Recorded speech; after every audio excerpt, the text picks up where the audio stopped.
want you to know that somehow I too am human. I cry too, I'm lonely too, I need too, and that I need you just as desperately as you need me. And on that level we can start communicating, and on that level we can start to learn from each other. Which is what a learning situation always is, if it's a truly learning situation.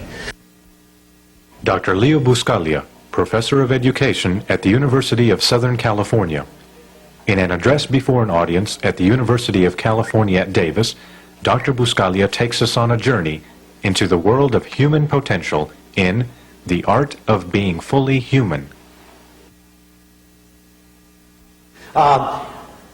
I'd like to tell you something first before I begin. You know, I usually begin by telling you stories about my name because it's such a wonderful name, and I do love it so. It's spelled B-U-S-C-A-G-L-I-A, and it gives everybody enormous problems, and it's a wonderful way of introducing yourself and getting to know people because it's an outrage. And the one I love the best is one I always tell, and that is I placed a long-distance telephone call several years ago, and the line was busy, and the operator said that as soon as the line was finished, she'd call me, and so on. And so when the phone rang about 5 or 10 minutes later, I picked it up, and she said, "Would you please tell Dr. Boxcar that his telephone call is through?" I said, "Could that be Buscaglia?" She said, "Sir, it could be damn near anything."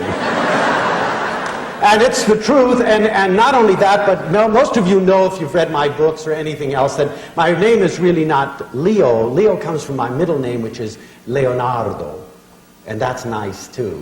And my first name I really love, but I don't ever dare use, and I'll tell you why in a minute, but my first name is Felice.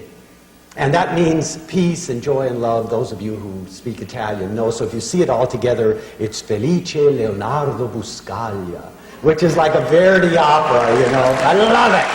And several years ago, I was asked to take a tour, touring around in Asia and speaking to groups and so on. I had to get federal clearance because I would be going into Army camps and Navy camps and Air Force camps and so on and so forth. And I was in a large room in Los Angeles in the federal building, about half the size of this one, filling out little forms and giving it to a little man behind a cage, you know, who checks you out, makes sure that everything's okay. And then when he's ready for you, he calls your name over a microphone. And I knew this was going to present a problem, because if you think of Felice Leonardo Buscaglia, it may be good for Verdi, but it's not so good for Mr. Smith, you know. And so I knew that he had reached mine. He had had no trouble with Sally Jones and James Brown and everything else. But I knew he'd reached mine when he sort of picked it up and looked at it and did a double take, like, what freak could have a name like this? And then he took a deep breath and he started with my first name and he said, "Phyllis?" And I swear I'll answer to anything but Phyllis. Not that I don't like the name Phyllis, it's lovely, but it doesn't suit me, not quite. Last night I was talking to my nephew, who's only 5 and a half, and he's really curious, and he's in that stage that most of you know, that magical stage where kids are running around brailing the world, you know. And they're curious about everything. It's so sad that we stop them, you know. They want to braille and we say, "Don't touch that," and "Don't put," you know, the world is not set up for children. That's a great pity, because some of us could still do a lot of brailing and learn a lot. Perhaps one of the most beautiful moments in my life was when I spoke to a group of blind people, and after it was over, it was a very large group, it was a national conference, one of these beautiful blind men came up and said, "Dr. Buscaglia, may I braille you? Have you ever been brailled?" I know you've been felt, but not braille. That's a different thing. It was like having a cool breeze or an electrical current running over your skin. And first of all, I'd like to start by getting us in a common frame of reference. Now, some of you, I always am a little bit confused as to where to begin, because I know that some of you have read my books because you've written me, and wonderful letters, and or you've seen tapes of mine, or you've owned them, and you know pretty much where my head is. And others of you, and it's right that it should be that way, have no idea who I am. And that's good too, because then we can get acquainted tonight and sort of verbally braille each other. And if you want to do more, I'll stand down here and we can do more later on. You know that I'm a big Italian hugger. Mommy used to say you can believe something when you touch it. So if you want to be believed, you know. Anyway, I'd like to get us in a common frame of reference so that we know pretty much where we stand and what I'm going to be talking to you about tonight, which is a subject that is really keen to my heart, and that is the art, literally the art, of being fully human. I don't know about you, but I really love the concept that I am a human being and have all the potential to be a human being, with all that this means, which we'll get into tonight as far as some of the things that I believe. But people always want to know, like, when did this begin? When did you begin to become really interested? I don't know, but I do know that there was a moment in my life that was most significant, and everywhere I go, I always start by telling that moment, because to me it's very significant and made a difference, and maybe it's responsible for my being here tonight. It was about 12 or 13 years ago when I first started at the University of Southern California. And I had one of those mandatory classes, you know, that everybody has to take. And I was an assistant professor at the time, and I had to teach it, you know. And so I got before, it was a big, they used Bovard Auditorium, a big Barney place that some of you know. And I got in front of this audience, and I thought, how will I ever reach them? How will I ever touch them? And it was really a kind of a traumatic situation to be put into for your first class. But that's what happens, you know. Anyway, I stood before the class, and I have many things that I feel very strongly about. And one is that the first thing I do when I get before an audience is I look for kind eyeballs.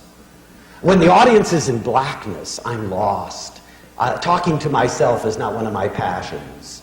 But when I can see eyeballs, I know that I'm safe. And to me, kind eyeballs are the kind of eyeballs that stay there, and when you get lost or you say something stupid or you don't remember what you said before, you look at them and they say, come on, Buscalia, you can do it, you know. And I'm amazed at how many such eyeballs there are. And in this class, I looked around frantically for eyeballs, and since it was a class that was in there because they didn't want to be mostly, I didn't see too many eyeballs. I was seeing this. Or they were looking at their, you know, pencil ready to take down anything I said. That's something we've conditioned you. You write everything down. I can say, drop dead. Everybody writes it down. You know. It's going to be a trick question on the exam. Anyway, I did find these eyeballs, and I found them in a very exciting young lady about 5 rows back. And I knew they were my eyeballs because whatever I said, she lit up and had a response. She may not have agreed, but I could tell that she was feeling something, and I knew there was at least one alive person in this class of something like 600 people, and I knew that she could save me. And I was delighted. And I have a lot of things in my classes that all of my students and all of my friends know I call voluntarily mandatory. And one of the things that's voluntarily mandatory is that everybody come and see me in my office at least once every semester. Now, that isn't asking too much, but you'd be surprised how many people that intimidates. You know, what does he want to see me for? Well, I try to tell my students, you know, I don't believe you until I can have you in my close proximity.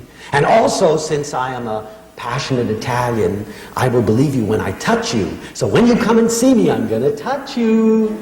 You know, and if that bothers you, take your tranquilizer. And then, you know, when I go out of my office and I see Sally sitting there, I say, hi, Sally. And she says, hello. And I take her hand, her little sweaty palm, and I cover it with mine, and I slowly lead her into the office. And I can sort of see by her eyes, she's thinking, my God, what is he going to do to me, you know? I'm not going to do anything to you, Sally. I just want to relate to you person to person. I want you to know that somehow I, too, am human. I cry too, I'm lonely too, I need too, and that I need you just as desperately as you need me. And on that level we can start communicating, and on that level we can start to learn from each other, which is what a learning situation always is, if it's a truly learning situation. And you know, sometimes when I'm before an audience like this, it makes me feel frustrated as well as humble, because I know that everybody in this audience has something to teach me, that if I were able to be close to you, you could give me as no one else in this world can. And so I don't want to miss it, at least from my students. And so I have this voluntarily mandatory thing. And it's incredible, as I said, how it intimidates people. Probably the funniest thing that ever happened was one girl that came in and sat across from me, and I knew there was something wrong because her eyelids were shutting and her head was falling forward, you know. And finally I said, are you all right? And she said, oh, Dr. Biscaglia, I can't stay with you anymore. She said, in order to get up enough guts to come and see you, I drank a bottle of Ripple and I'm going to be sick. Imagine stooping to Ripple. I'm happy to say that things have changed. But nevertheless, one of the big things is that I don't believe that anything can transpire unless we can learn this marvelous process of somehow or other coming together, human being to human being, however we define it. And I was eagerly waiting for this girl to come and see me because I am ego involved with my friends and my lovers and my students, and I wanted them desperately. I want them to know that I am. And I wanted to say to her, thank you for being alive. Thank you for sharing your enthusiasm and your eagerness and your vibrations. Thank you for making me a better teacher. And about 5 weeks into the semester, this beautiful young girl was not in her seat. And when Monday, Wednesday, Friday came, I became curious and I went down to where she sat and asked the people around her what had happened to her. And do you know, in something like 6 weeks of school, they didn't even know her name. It's no wonder that Schweitzer says, we're all so much together in our world, and yet we're all dying of loneliness. And I truly believe it. We need to know how to express it. No, even if we feel it, we're intimidated by it. We don't know how to reach out and say, look, lonely person, take my lonely hand. We can be stronger this way. And so I went to the Dean of Women and I asked about her. And Joan is a very lovely girl and said, oh, Leo, I'm sorry. Haven't I told you? This girl went to Pacific Palisades, which is an area in Los Angeles that many of you know where sheer cliffs fall into the sea. And there were people there having a picnic on the grass, and they saw her drive her car up. She left the ignition running, and zombie-like, she walked across the grass, and without a moment's hesitation, threw herself off onto the rocks below. She was 22.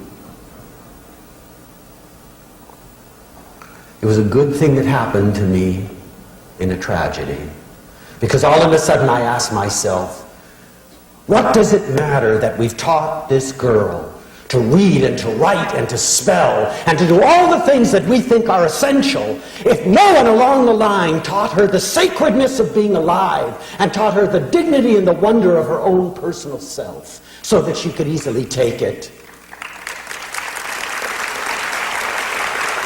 And I remember being terribly moved by something that I read in a book of Chaim Ganat's, probably his last book, and it read like this, and some of you I've shared this with, but bear with me because it will lead us down the path that I hope we can take together tonight.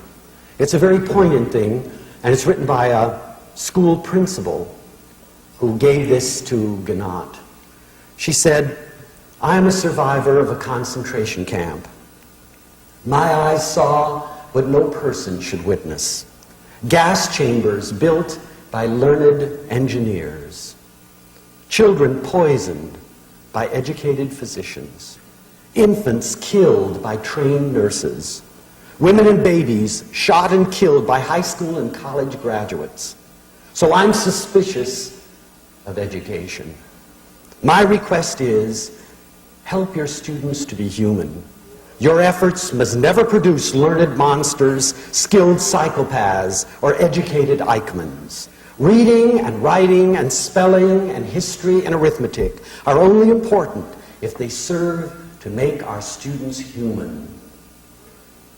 And you know what occurred to me? We teach everything in the world to people except the most essential thing, and that is life. Nobody teaches you about life. You're supposed to know about it. Nobody teaches you how to be a human being and what it means to be a human being and the dignity that it say, I am a human being. Everyone assumes this is something you have or you should have gotten by osmosis. And you know, it's not working by osmosis. I did a rap show this morning on the radio, and I always love to do those things because you encounter so many beautiful people. And everybody wants a definition. Isn't that interesting? Dr. Buscaglia, will you define love? And I say, no. If you follow me around, I'll try to live it. It's very difficult to define because it's such an enormously broad concept. And the more I live in joy and beauty, the greater lover I become. And so every day I'm becoming a greater and greater and greater lover. And to define it would be to somehow delimit it.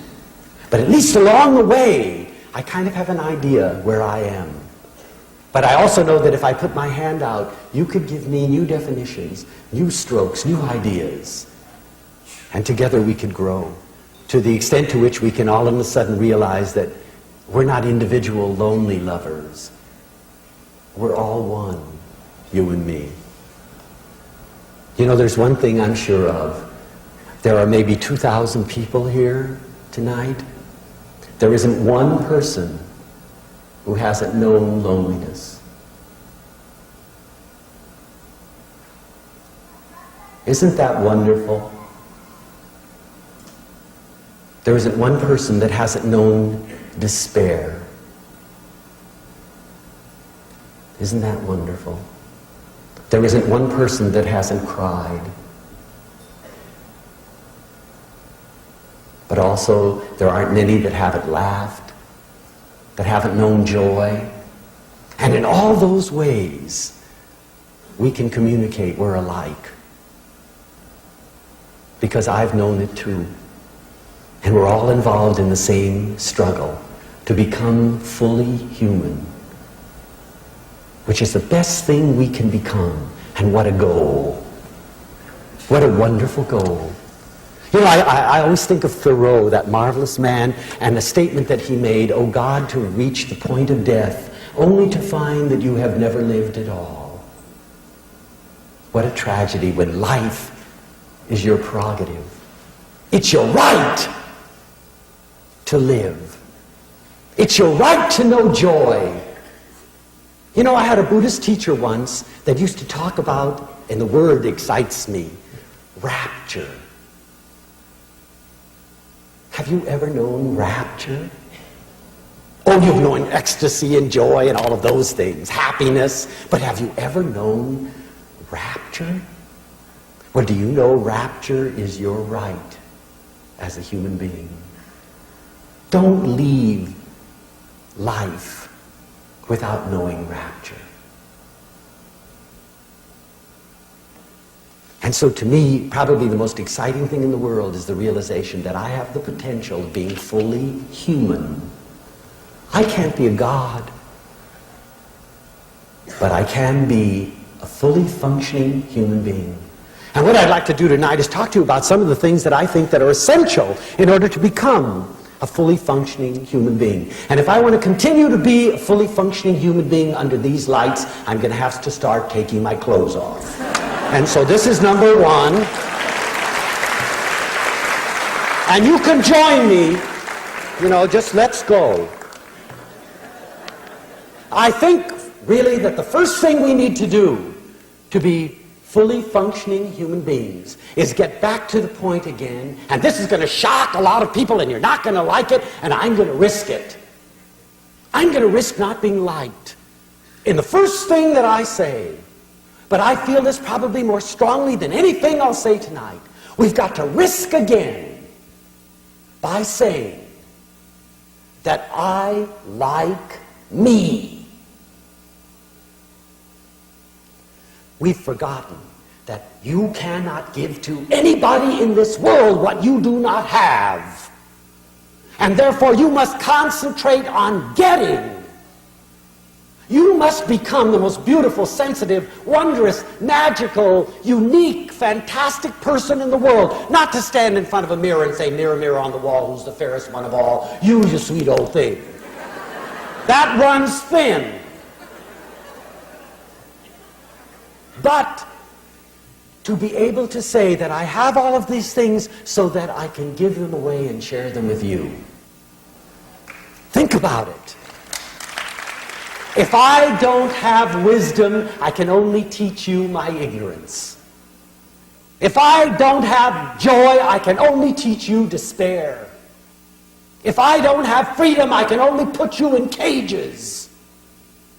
But everything that I have, I can give away. That's the only reason for having it. But I've got to have it first.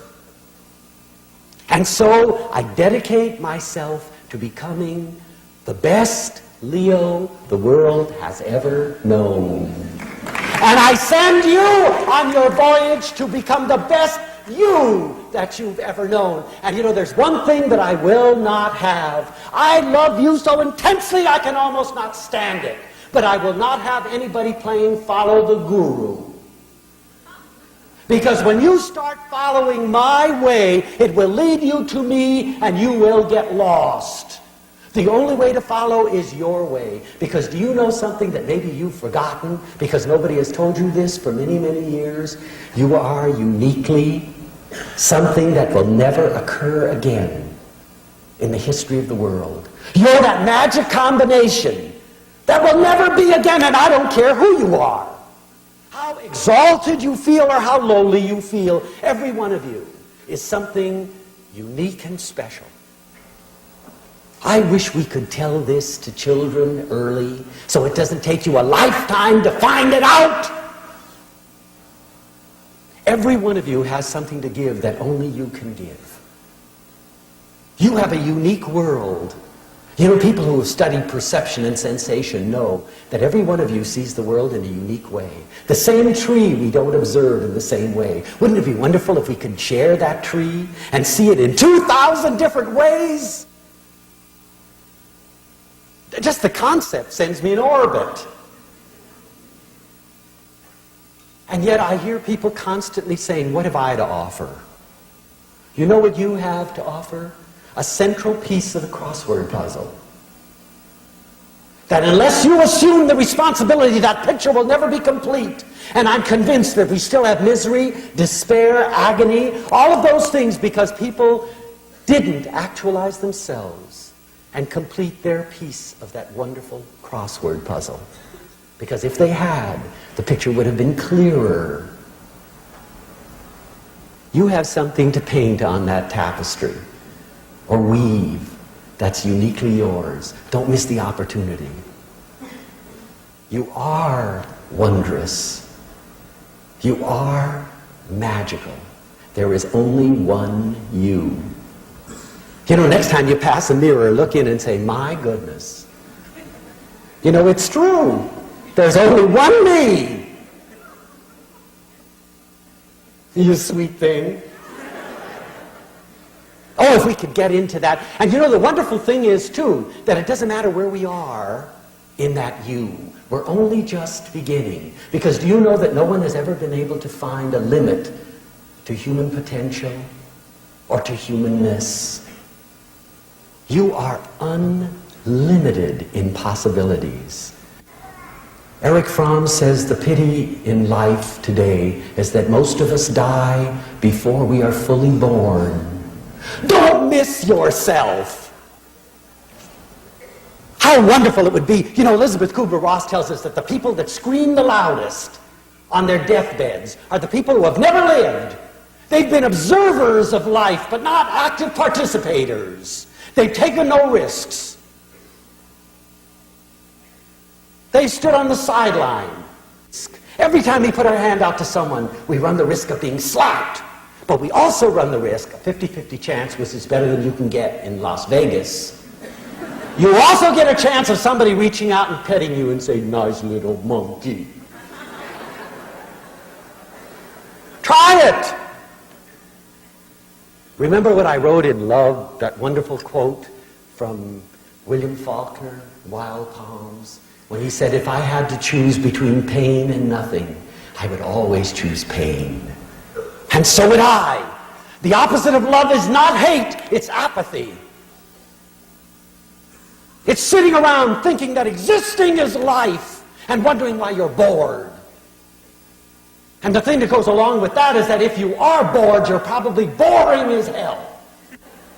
One of the most beautiful things I've ever seen, it just happened a few weeks ago. I was at a park And I like to go to this little park, they have little ducks and things. And there was a mama and a papa who had actually taken the time from this mad, busy schedule of all these essential things we must do to take their little kid to the park. You know, I remember that was commonplace in my day. What's happened to that? But you know, this little kid was walking down to the lakeside to braille a duck. And Papa saw this, and he started to jam down there, and Mama, who must have been a very unique, lovely person, reached out and grabbed him. She said, "Let him go." He says, "But you're not." She said, "Shut up." And you know, and down toddled this kid, you know, just this baby, barely able to walk right close to, and you know, the duck stood there. "Go ahead and braille me, baby doll."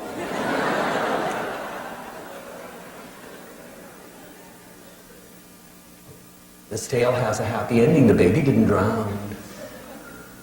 I'm sure Mama's heart was pounding hard. But all growth involves risk.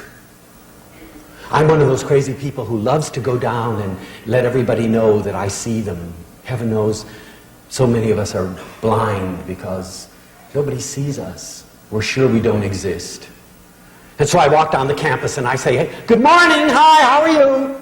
The reaction is incredible. You know, some people say, "Hi." And then I get the opposite extreme of people who say very angrily, as if I invaded their privacy, and I probably did, "Do I know you?" And I say, "No, but wouldn't it be nice?" And sometimes they say, "No, it wouldn't." And then I have a wonderful thing. If you don't think that I still get hurt, I have defense mechanisms that are outrageous. Freud would turn over in his grave. I walk away and I think and I say, "Gee, what a pity that they didn't want to know me because I'm so nice." And so tomorrow when I see them again, I'm going to say to them, "Good morning" again, and give them another chance. Works beautifully, you know. And so when I see them, I say hi. And you know, they give you again. "I know you." And you say, "Yes, I met you yesterday."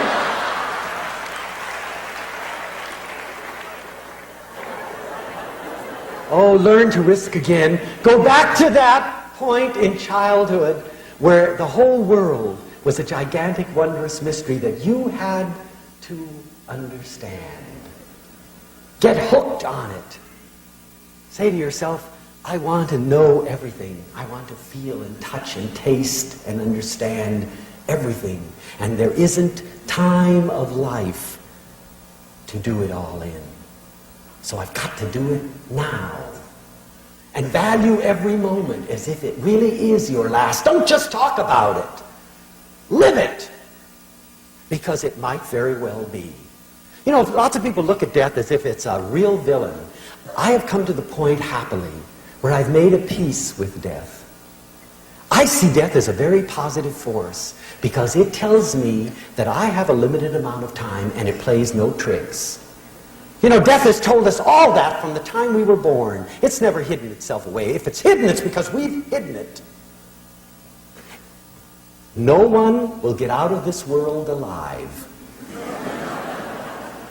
Take that down. It's going to be a trick question on the exam.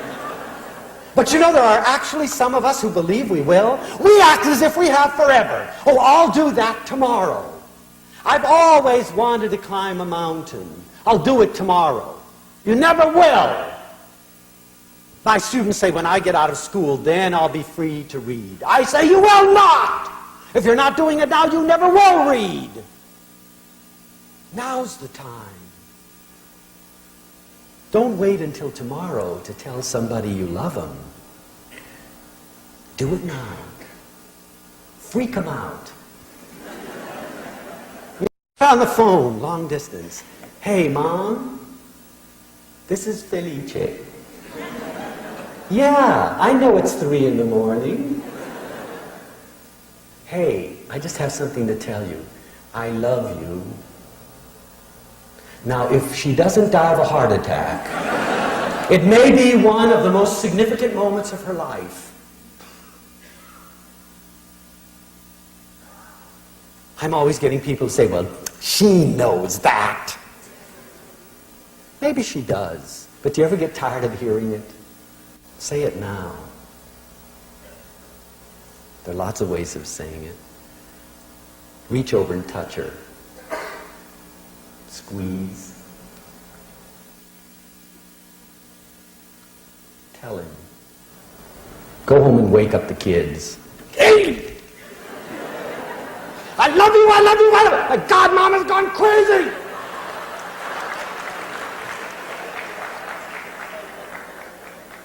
You bet I have.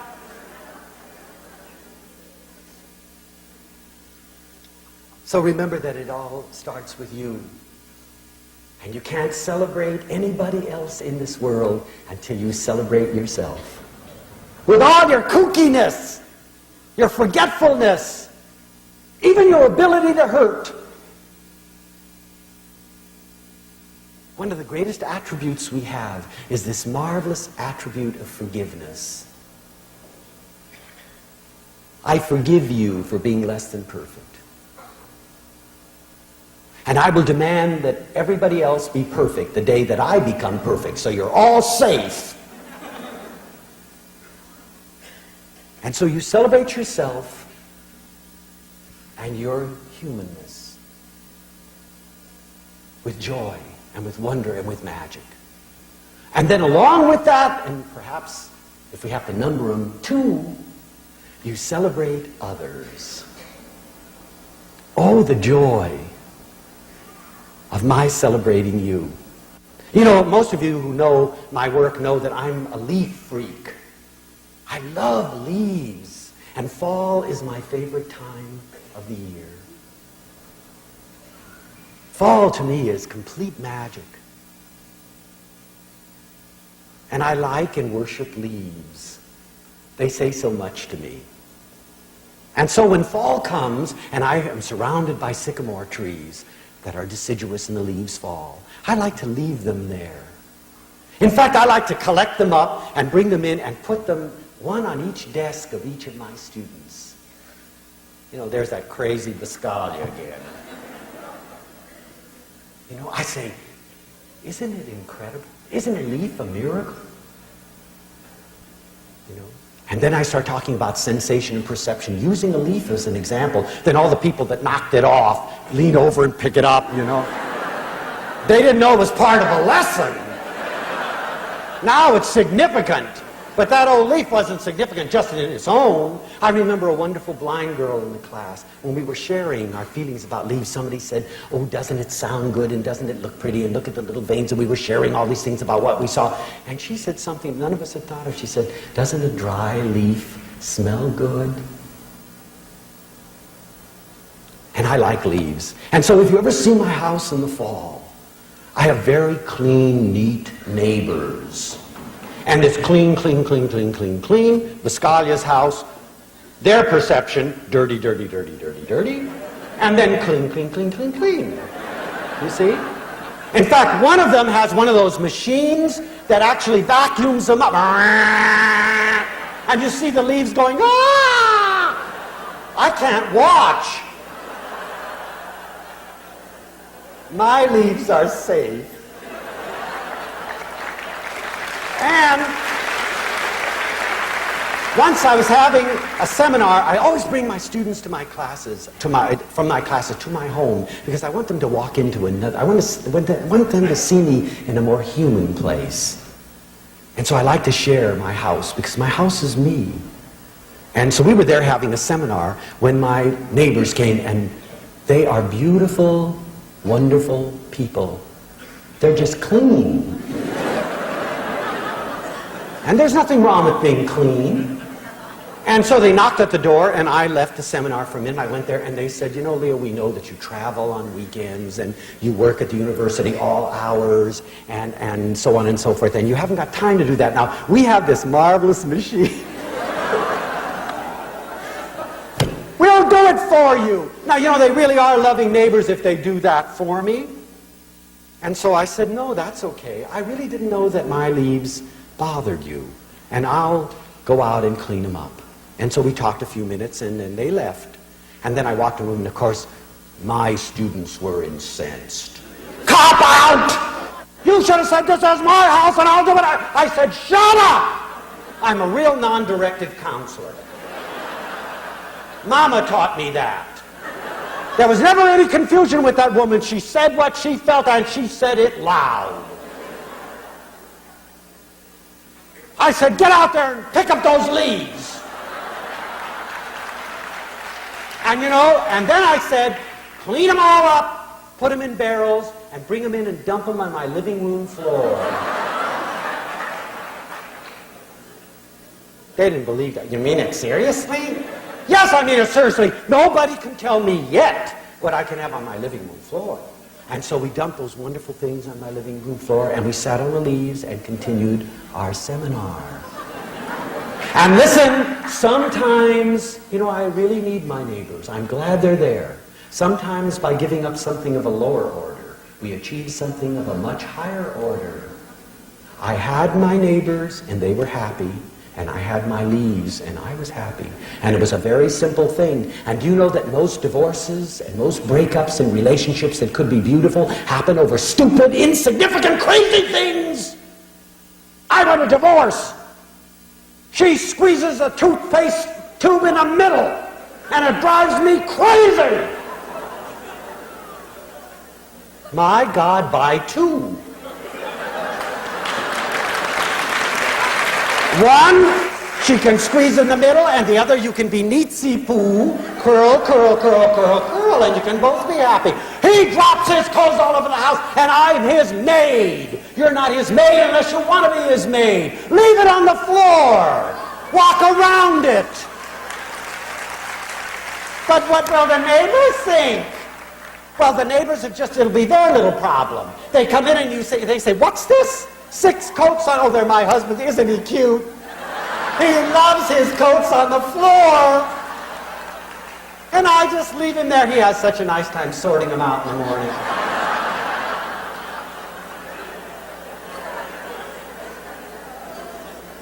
Is it worth losing this individual for? And the next time you get really annoyed and angry, examine it. Usually it's crazy. Usually if you sit and examine it, you get the giggles. And you say, isn't it neat being a human being? But I have a few things that I want to share. And one is, what frightens me possibly more than anything else in our culture, which is also our right of being human, is our lack of humor.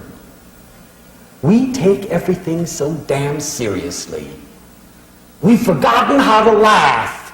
Think back, those of you who are my age and beyond, how much laughter there used to be in homes. I don't hear much laughter anymore. I remember my mother, who was really a remarkable lady. She was magnificently rotund. She was a big lady. She just loved oinking out. And that's a quality she passed on to me. Oh, the joy and wonder of food. But Madison Avenue tells us, and it's only Madison Avenue, that we must be terribly slim to be attractive. It depends on where you are. Go to Italy and see who gets the most pinches. The more the merrier. But I remember she used to get to laughing sometimes so hard that she would get down on the floor and she would rock. All 180 pounds of her, and we'd be laughing, wondering, what is she laughing at? But I don't hear much laughter anymore. We don't laugh. Things are not funny. We've forgotten how to be joyous. And worse than that, we've forgotten, and we won't accept our own madness. Let's face it, each of us is a little cuckoo. Oh, and the joy of getting in touch with that cuckoo-ness again. But Asa Jolie, a wonderful psychoanalyst who wrote a marvelous book and set up a philosophy called psychosynthesis, said that one of the reasons that we're always so sad is that we're all in routines. Our whole lives are based upon timed routines. And it's true. He says, follow yourself through a day. You usually get up on the same side of the bed. You put on the same slippers and the same robe, or if you're not into slippers and robe, you wander into the John. You then get the toothpaste, and you look yourself in the mirror and say, oh God. And then you do 40 strokes this way and 40 strokes this way, and then you go to the John. Then you go into the kitchen, and you make your toast, and you butter it, and you pour your coffee, and you talk about this, and then you get up and you go out the same door. One day, do it all backwards, just for the hell of it. Crawl over her. You know? She says, what are you doing? I'm getting out of bed. You know, instead of walking into the John, throw up the window in the bedroom and jump out and jog around the house 7 times. Rush into the front door and say, buongiorno, mia cara. Say, guess what? I'm taking you to breakfast this morning. She says, my God, it isn't Sunday. I know, but let's do it anyway. And find out how exciting that becomes. Some of your most exciting evenings, you know, can be when you have almost nothing, but you eat almost nothing by candlelight and soft music. You've had filet mignons that didn't taste as good.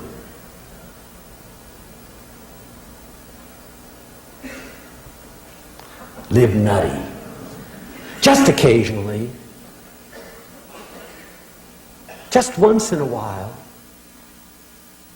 And see what happens. It brightens up the day. You know, recently I was invited to speak to 1,000 nuns in Wisconsin. 1,000 nuns in Felice. Oh, Mama was in ecstasy up there, I'm sure. You know, here's my little Felice talking to 1,000 nuns. Oh, what a beautiful, loving weekend we had. And you know, when they wrote me, they said, we don't have any money, but this is our coming home to our mother house, and some of us haven't seen each other for 10 years, and it's going to be so nice, and we'd like to have we'd like to base our theme on love, and we'd like to come and have you share with us. And I said, sure, just bring me out, and we'll decide later on. Don't worry about money. And I went there and had this wonderful thing, and everything I saw that I commented on, they did something about it. It was fall, and fall in Wisconsin. Oh. But you know, I commented to these wonderful women how beautiful the leaves were. And you know, they all went out and got leaves and gave me a great big bag of leaves to take home with me. I commented on the largest pumpkin I had ever seen.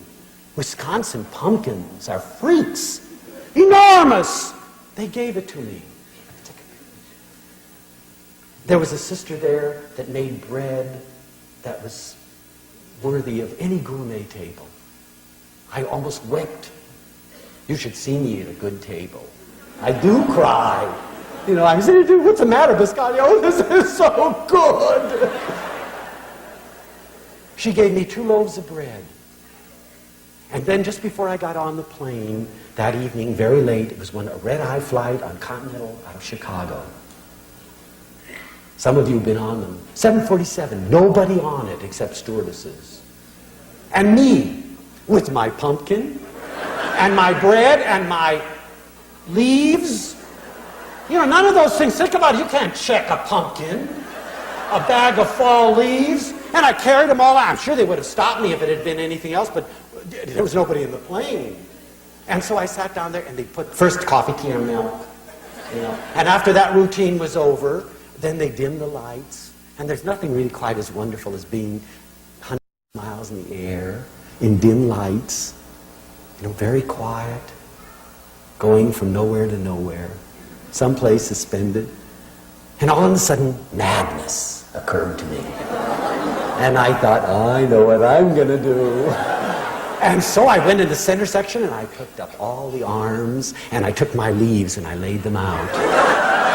And then I took the pumpkin and I put it in the middle of the seat and the 2 pieces of bread there and scattered the cheese around and pressed the stewardess button.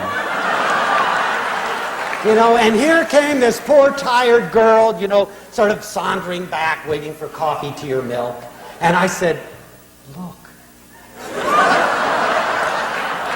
And she said, "Oh my God." And she lit up like a Christmas tree. And I said, "I want to share all these things. They were shared with me, and I want to share them with you and the other stewardesses if they want to." She said, "Hold on." And she went and got everybody. They got, illegally, 2 beautiful bottles of California wine. They went to first class and served them in real glass instead of those plastic things. That was the quickest trip back from Chicago any of us have ever had. And we set up a routine. We have an annual reunion in the fall. Because somebody decided that they were going to take what could have been mundane and turn it into a little bit of magic. And because you are human, you do have magic. Get in touch with it. When you feel the insanity rising, don't push it down. Let it come out. Just once, and then let me know what happens. And then I think if we're going to be human, we've got to recognize, for want of something better, a democratic character.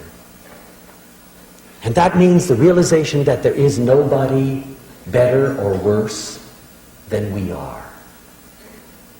Nobody better or worse than we are. I have a little trick. When I begin to create idols, and there is a danger in creating idols, I take this idol and I try to fantasize them sitting on the john.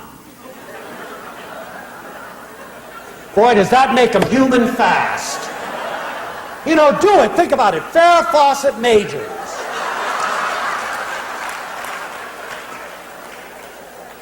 How about it? Henry Kissinger. You know, we never think about it, but they do it too.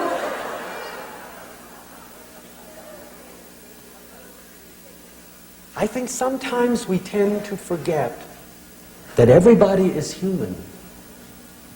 I always tell a story because it was such a meaningful one for me. I was picked because I was supposed to know something about education, to go to a brain bank, for goodness sakes, in St. Louis. Educators, certain about 15 or 20 educators from across the United States, prepared learned papers to deliver at a brain bank.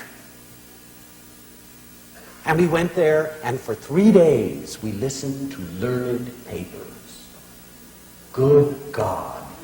All that I can say is that if the future of education in America depended on those learned people, we are doomed. And halfway through those learned papers, I decided I'd had enough.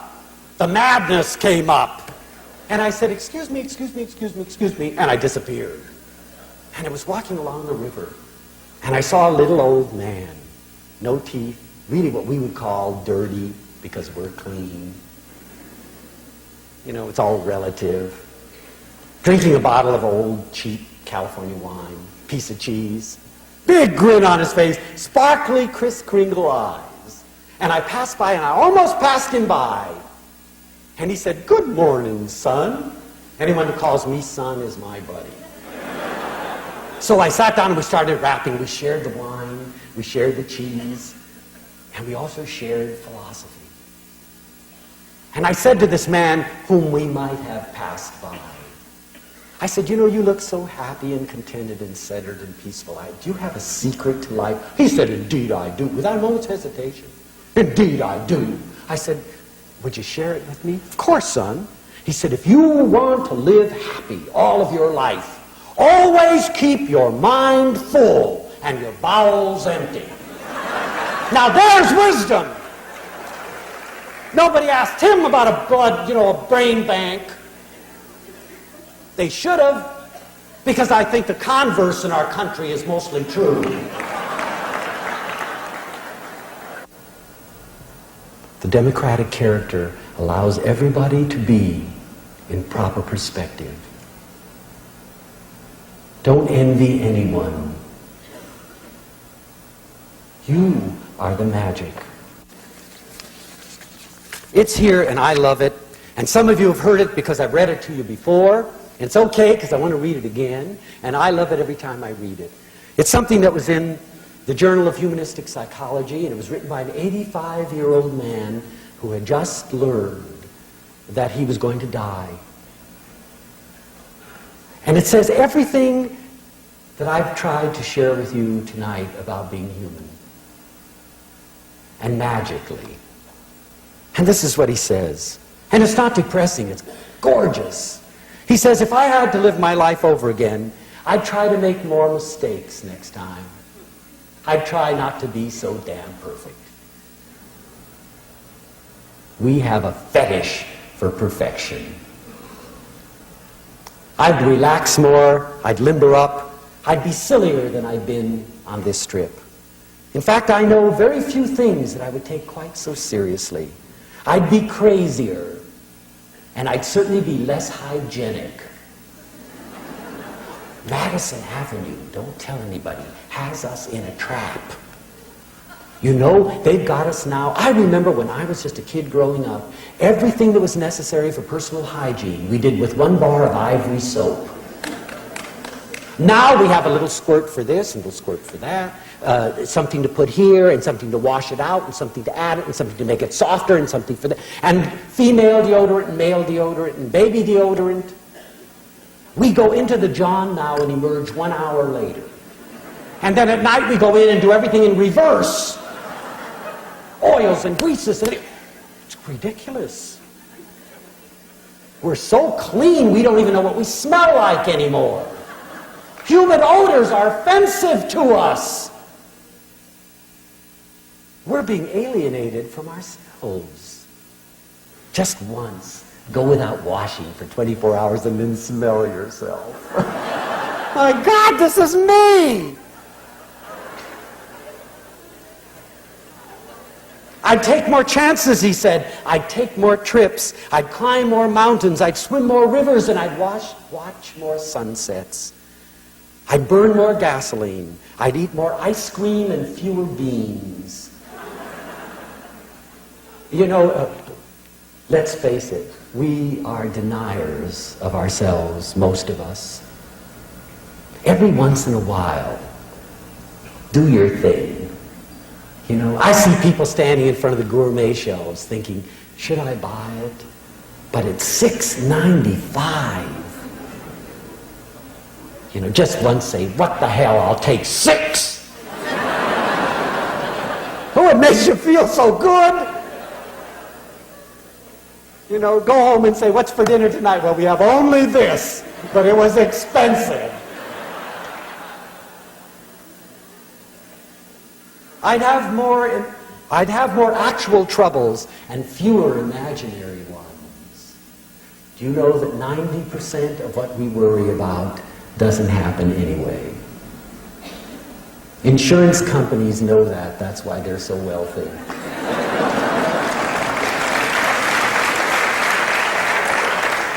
We're insured for falling arches and rising arches, open eyelids and shut eyelids, growling stomachs and silent stomachs. You never know. You might as well worry about them. You see, I was one of those people who lived prophylactically, insanely, and sensibly, hour after hour and day after day. Oh, that doesn't mean I didn't have my moments.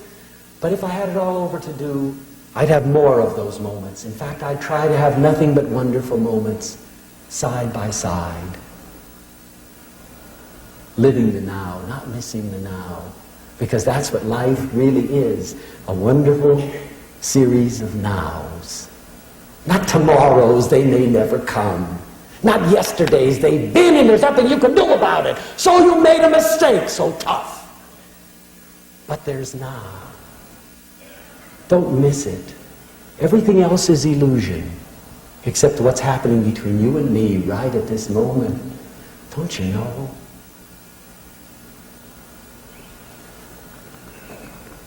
I've been one of those people who never went anywhere without a thermometer, a hot water bottle, a gargle, a raincoat, and a parachute. If I had it to do all over again, I'd travel lighter next time. You know, Buddha once said something that really moved me when I first heard it, and it's made a difference in my life. He says, when you have nothing to worry about. Oh, we think, isn't that marvelous wisdom? And then we collect and we collect and we collect. And we build bigger burglar alarms, and we worry more about leaving the house, and we buy bigger cars and we're afraid to have them dented. If you have an old junk, you say, run into me, sister. Brother, try bashing me in the back, see if I care. You know, my God, someone put a scratch in the fender.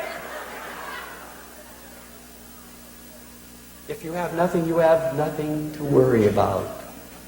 I'm not advocating having nothing, but I'm also not advocating being professional collectors. You know, some of us have never thrown away anything in our lifetime. Our closets are full of things we'll never use. We have beautiful china, but we never use it. Well, they're going to chip it.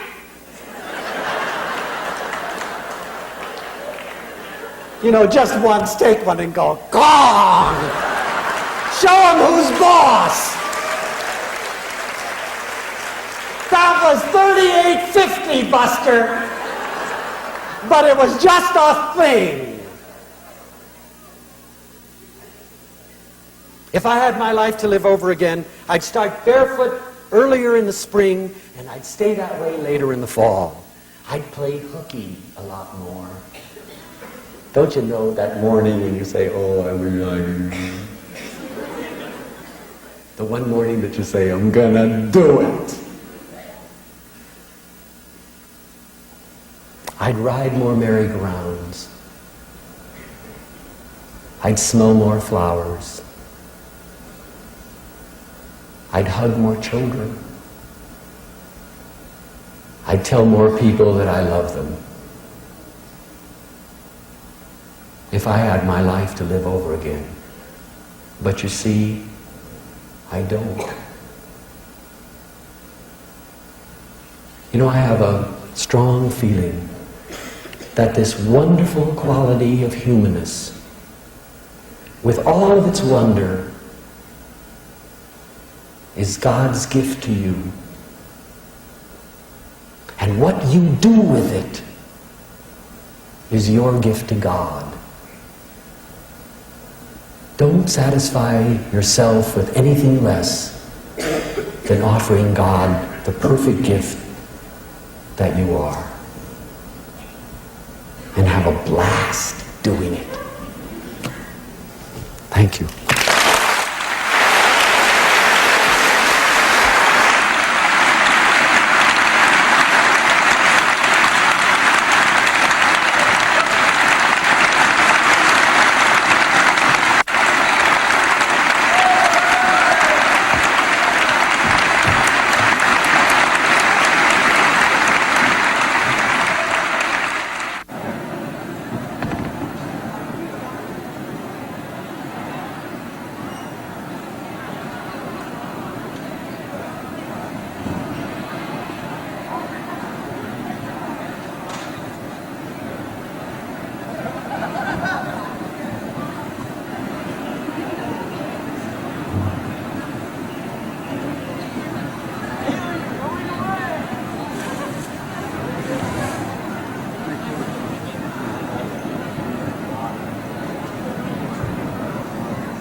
Funding for this program has been provided by this station and other public television stations.